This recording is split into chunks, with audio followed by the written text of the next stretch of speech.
জীবনে আগত সমস্যার পাথরটাকে নিজে থেকে না সরালে কেউ এসে সরিয়ে দেবে না। বন্ধুরা, এই প্রসঙ্গটাকে কেন্দ্র করে আজকে আমি আপনাদের এক রাজার গল্প শোনাব। এক রাজ্যের রাজা ছিলেন অত্যন্ত ভালো মানুষ। তিনি নিজের রাজ্যের প্রজাদের ব্যাপারে খুবই ওয়াকিবহাল ছিলেন, অর্থাৎ প্রজাদের ভালো মন্দ, সুযোগ সুবিধা, সুখ দুঃখ সব কিছু নিয়েই তিনি সর্বক্ষণ চিন্তিত থাকতেন। প্রজা পালনের ক্ষেত্রে সেই রাজা প্রথম স্থান অধিকার করে রেখেছিলেন বলা চলে। এই জন্য অন্যান্য রাজ্যের রাজারা ভীষণ হিংসেও করতেন এই প্রজাপরায়ণ রাজার উপর। একদিন সেই রাজামশাই চিন্তা করলেন যে ওনার রাজ্যের প্রজাদেরকে জীবনের আসল অর্থটা যে কি সেটা কোনো না কোনো উপায়ে বোঝাতে হবে। এর জন্য প্রয়োজন সবার আগে এটা বোঝানো যে জীবনে আগত প্রত্যেকটি সমস্যার সম্মুখীন কিভাবে হতে হয়। এই জন্য রাজামশাই নিজের মন্ত্রীর সাথে সলা পরামর্শ করে একটি বুদ্ধি বার করলেন।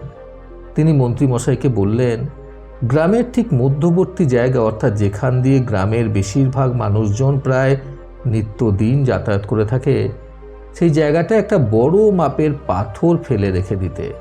এর দ্বারা তিনি গ্রামের লোকেদের মাধ্যমে পরীক্ষা করবেন যে তারা জীবনের সমস্যার সম্মুখীন হলে আগত দিনগুলোতে কি করবে। এছাড়া তিনি সকলকে একটি অসাধারণ শিক্ষাও প্রদান করতে চেয়েছিলেন। রাজামশাইয়ের নির্দেশ ছিল যে সেই পাথরটা যেখানে ফেলা হবে তার থেকে কিছুটা দূরে কোনো ঝোপঝাড়ের আড়ালে থেকে তিনি সমস্ত বিষয়টা পর্যবেক্ষণ করবেন, যে গ্রামবাসীদের অর্থাৎ প্রজাদের এই পাথরটা দেখে কি প্রতিক্রিয়া হয় সেটা। যথারীতি রাজামশাইয়ের কথা অনুযায়ী মন্ত্রীমশাই লোক দিয়ে একটি বড় মাপের পাথর গ্রামের মধ্যবর্তী সেই স্থানটিতে রাখিয়ে দিলেন, যেখান থেকে বেশিরভাগ গ্রামবাসী নিত্যদিন যাতায়াত করে থাকেন নিজেদের সুবিধার জন্য।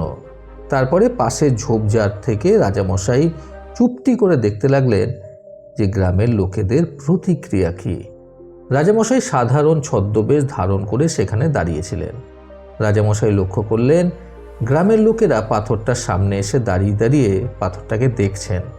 কেউ কেউ ভালো করে পর্যবেক্ষণ করছেন পাথরটাকে এবং পাথরটাকে দেখে একে অপরের সাথে কথা বলা বলি করছেন যে কে এখানে এই পাথরটা ফেলে রেখেছে ইত্যাদি ইত্যাদি নানান রকমের কথাবার্তা। এইভাবে একটা দুটো কথা হতে হতেই তাদের এক দুজনের মুখ হতে ছড়িয়ে পড়ল যে রাজামশাইয়ের আদেশ ছিল গ্রামের মধ্যবর্তী এই যাতায়াতের জায়গাটিতে একটি পাথর ফেলে রাখতে হবে। এই কথা জানতে পেরে কেউ কেউ আবার পাথরটাকে পাশ কাটিয়ে নিজেদের গন্তব্যে চলে যাচ্ছেন। কেউ কেউ আবার পাথরটার সামনে দাঁড়িয়ে দাঁড়িয়ে রাজামশাইকে গালমন্দ করতেও ছাড়ছেন না।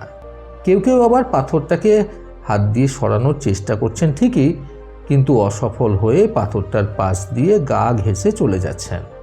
এই প্রসঙ্গে বলে রাখা ভালো, রাজামশাই যখন পাথরটা সেখানে রাখার আদেশ দিয়েছিলেন তখন রাজামশাই সেই মন্ত্রীকে এইটাও বলে দিয়েছিলেন যে সেই পাথরের তলায় যেন একটা থলিতে ভরে 100টি স্বর্ণ মুদ্রা রাখা হয়, কারণ যে সেই পাথরটাকে সরাবে সেই স্বর্ণ মুদ্রার থলেটা তারই হবে।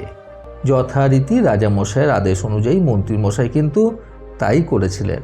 তিনি 100টি স্বর্ণ মুদ্রা ভর্তি একটি থলে সেই পাথরের নিচে লুকিয়ে রেখে দিয়েছিলেন। এরপর বেশ অনেকক্ষণ অনেক মানুষজন সেই পাথরের পাশ কাটিয়ে চলে যেতে যেতে হঠাৎ একজন মধ্যবয়স্ক মানুষ মাথায় একটি ঝুড়ি নিয়ে দূর থেকে হেঁটে আসলেন। তারপর পাথরটির সামনে আসতেই তিনি সেখানে পাথরটি দেখে থমকে দাঁড়িয়ে পড়লেন বেশ কিছুক্ষণ। তারপর কিছু একটা ভেবেচিন্তে তিনি আকাশের পানে তাকিয়ে ঈশ্বরকে বললেন, হে ঈশ্বর, আমাকে শক্তি দাও। তারপর তিনি পাথরটির পাশে নিচে রাস্তার উপরে নিজের মাথায় থাকা সেই ঝুড়িটা নামিয়ে রেখে দিয়ে নিজের মধ্যে থাকা আপ্রাণ শক্তি দিয়ে সেই পাথরটাকে পাশে সরিয়ে দেওয়ার চেষ্টা করতে লাগলেন। কিন্তু সেই পাথরটি যেহেতু বেশ বড়ই ছিল, ফলে এত সহজে পাথরটি সরল না রাস্তার উপর দিয়ে। কিন্তু সেই মানুষটি মোটেও হাল ছেড়ে দিলেন না। তিনি আবারও উঠে একটু দীর্ঘ নিঃশ্বাস নিয়ে নিজের প্রাণপণ চেষ্টা করে পাথরটিকে আরও ধাক্কা দিতে লাগলেন রাস্তার উপর থেকে পাথরটি সরিয়ে ফেলার জন্য। এইভাবে অনেকক্ষণ প্রচেষ্টা করার পর অবশেষে সেই মানুষটি সক্ষম হলো বেশ কিছুটা হলেও পাথরটাকে রাস্তার ধারে সরিয়ে ফেলতে।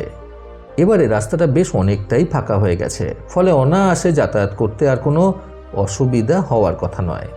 এরপর পাথরটাকে রাস্তার ওপর থেকে সরিয়ে দেওয়ার পর মানুষটি রাস্তার ওপর নামিয়ে রাখা নিজের ঝুড়িটা পুনরায় নিজের মাথায় তুলে নেওয়ার জন্য যখন নিচু হলেন, তখনই তিনি লক্ষ্য করলেন যে ঠিক যে জায়গাটা থেকে তিনি পাথরটা সরিয়েছেন সেখানে একটি থলে পড়ে রয়েছে। থলেটা দেখে তিনি বুঝতে পারলেন যে সেটার মধ্যে কিছু ভরা রয়েছে, সেটা সম্পূর্ণ খালি নয়। সেই কারণে তিনি সেই রাস্তার ওপরে পড়ে থাকা থলেটার দিকে এগিয়ে গেলেন এবং সেটাকে হাত দিয়ে তুলে সেটাকে খুলে দেখলেন যে সেখানে বেশ কিছু চকচকে স্বর্ণ মুদ্রা ভরা রয়েছে। এটা দেখেই ওনার চোখ কপালে ওঠার মতো অবস্থা হলো। এই সম্পূর্ণ বিষয়টা ঝোপের আড়াল থেকে রাজামশাই দাঁড়িয়ে দাঁড়িয়ে লক্ষ্য করছিলেন। মানুষটা কিন্তু সেই থলেটা রাস্তার উপরেই রেখে চলে যেতে যাচ্ছিলেন, কিন্তু ঠিক সেই মুহূর্তেই রাজামশাই পাশের ঝোপের আড়াল থেকে বেরিয়ে এসে সে মানুষটাকে উদ্দেশ্য করে বললেন, এই থলেটা তোমার, আর এতে 100টি স্বর্ণ মুদ্রা ভরা রয়েছে। এই কথা শোনার পর সেই মানুষটা অবাক হয়ে গেলেন। প্রথম অবস্থায় তিনি ছদ্মবেশধারী রাজামশাইকে চিনতে পারলেন না। মানুষটি অবাক হয়ে ছদ্মবেশধারী রাজামশাইকে প্রশ্ন করে বললেন, কিন্তু এই থলেটা আমার কি করে হয়? ছদ্মবেশী রাজামশাই তখন নিজের আসল পরিচয় দিলেন সকলের সামনে। সেখানে গ্রামের বেশ কয়েকজন লোকও জড়ো হয়ে গিয়েছিল ইতিমধ্যে। রাজামশাই নিজের আসল পরিচয় দেওয়ার পর সেখানে লোকের সংখ্যা আরও বাড়তে শুরু করল।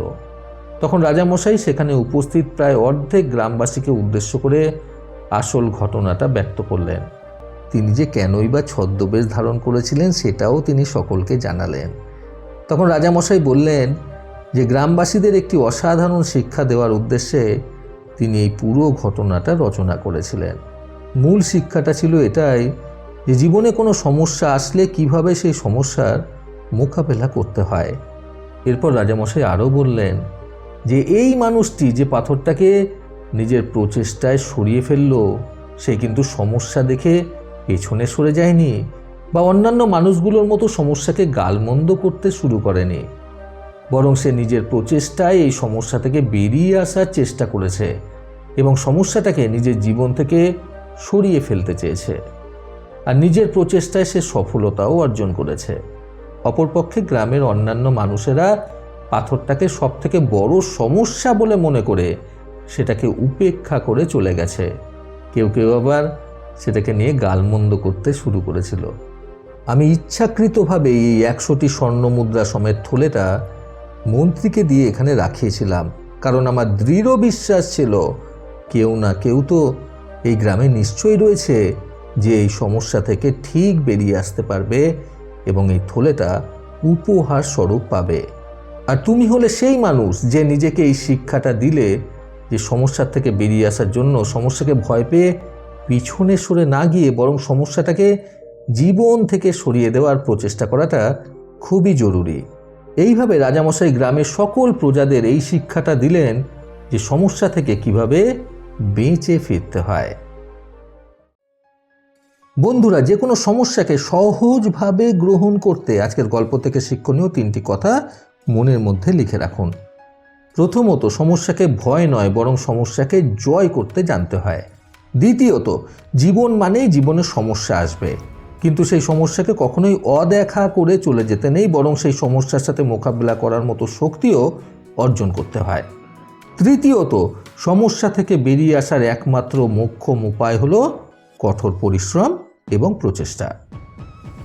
প্রতিবারের মতো আবারও বলবো, এই পৃথিবী তাদেরকেই সম্মান দেয় যারা ইউনিক কিছু করার ক্ষমতা রাখে।